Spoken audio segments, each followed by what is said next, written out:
Ang salita ng Diyos mula sa Exodo 8:22 ang ikalawang salot, ang napakaraming palaka. Pagkaraan noon, sinabi ni Yahweh kay Moises, "Pumunta ka sa Faraon, sabihin mong ito ang ipinapasabi ko. Payagan mo nang umalis ang mga Israelita upang sumamba sa akin. Potrin, kapag hindi ka pumayag, patuloy kong pahihirapan ang buong Egipto. Pupunuin ko ng palaka ang ilog Nilo. Papasukin ng mga ito ang palasyo at aakyatin pati higaan mo. Papasukin din ng mga ito ang bahay ng mga tauhan mo at ng lahat ng Egyptyo. Ganon din ang inyong mga lutuan at lalagyan ng pagkain. For ikaw, ang iyong mga tauhan at ang buong bayan ay pahihirapan nito." Sinabi pa ni Yahweh, Sabihin mo naman kay Aaron na itapat niya sa ilog ang kanyang tungkod, gayon din sa mga kanal at mga lawa upang mapuno ng palaka ang buong Egipto. Sets ganoon nga ang ginawa ni Aaron, umahon sa ilog ang mga palakang di mabilang sa dami at kumalat sa buong Egipto. Setswek ngunit nagaya rin ito ng mga salamangkero sa pamamagitan ng kanilang lihim na karunungan. Ipinatawag ng Faraon sina Moises at Aaron, sinabi niya, hilingin ninyo kay Yahweh na alisin ang mga palakang ito at papayagan ko na kayong maghandog sa kanya. Nais sinabi ni Moises, karangalan kong malaman kung kailan ninyo nais na idadalangin ko kayo kay Yahweh, pati ang inyong mga tauhan at nasasakupan, at mawawala na ang mga palaka maliban ang mga nasa ilog. Bukas kung ganon, sabi ng Faraon. Matutupad po ayon sa inyong sinabi para malaman ninyo na walang kapantay ang Diyos naming si Yahweh Ilben. Mawawala ang mga palaka at ang matitira lamang ay ang nasa ilog. Lumakad na sina Moises at Aaron at tulad ng pangako nila, idinalangin ni Moises na alisin ang mga palakang nagpapahirap sa Faraon.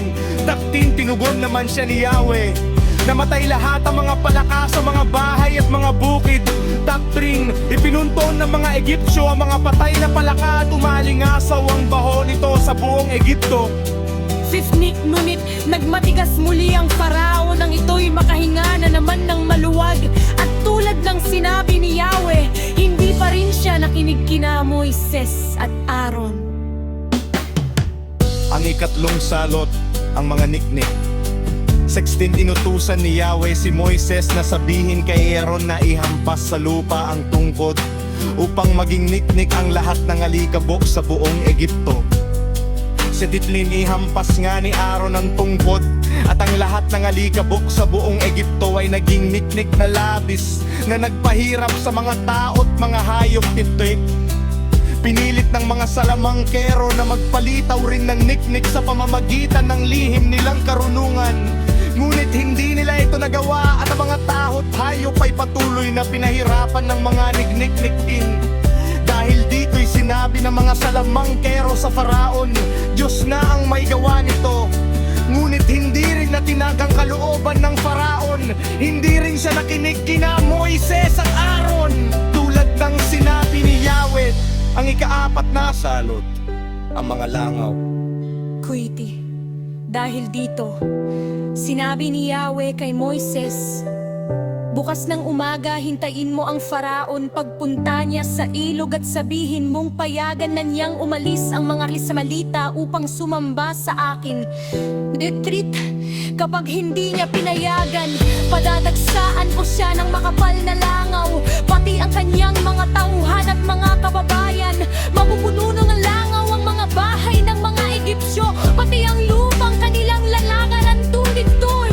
Ngunit ililigtas ko ang lupain ng Goshen, ang tirahang ng mga Hisahita. Hindi ka silang namadalhan ni isa mang langaw, para malaman niyang akong si Yahweh at siyang makapangyarihan.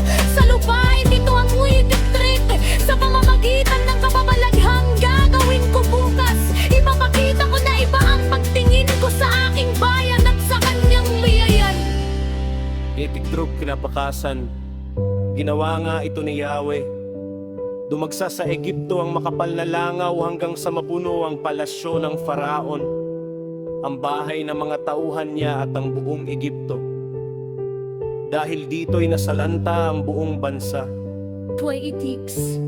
Kaya ipinatawag ng Faraon sina Moises at Aaron at sinabi, sige, maghandog na kayo sa inyong Diyos, huwag lamang kayong lalabas ng Egipto. Bitches.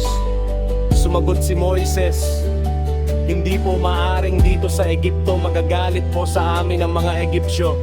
Kapag nakita nila kaming naghahandog kay Yahweh sa paraang kasuklam-suklam sa kanila, tiyak, nababatuhin nila kami hanggang mamatay. What isipin, ang kailangan po'y maglakbay kami ng 3 araw at sa ilang kami maghahandog kay Yahweh, tulad ng utos niya sa amin. Ihitrik.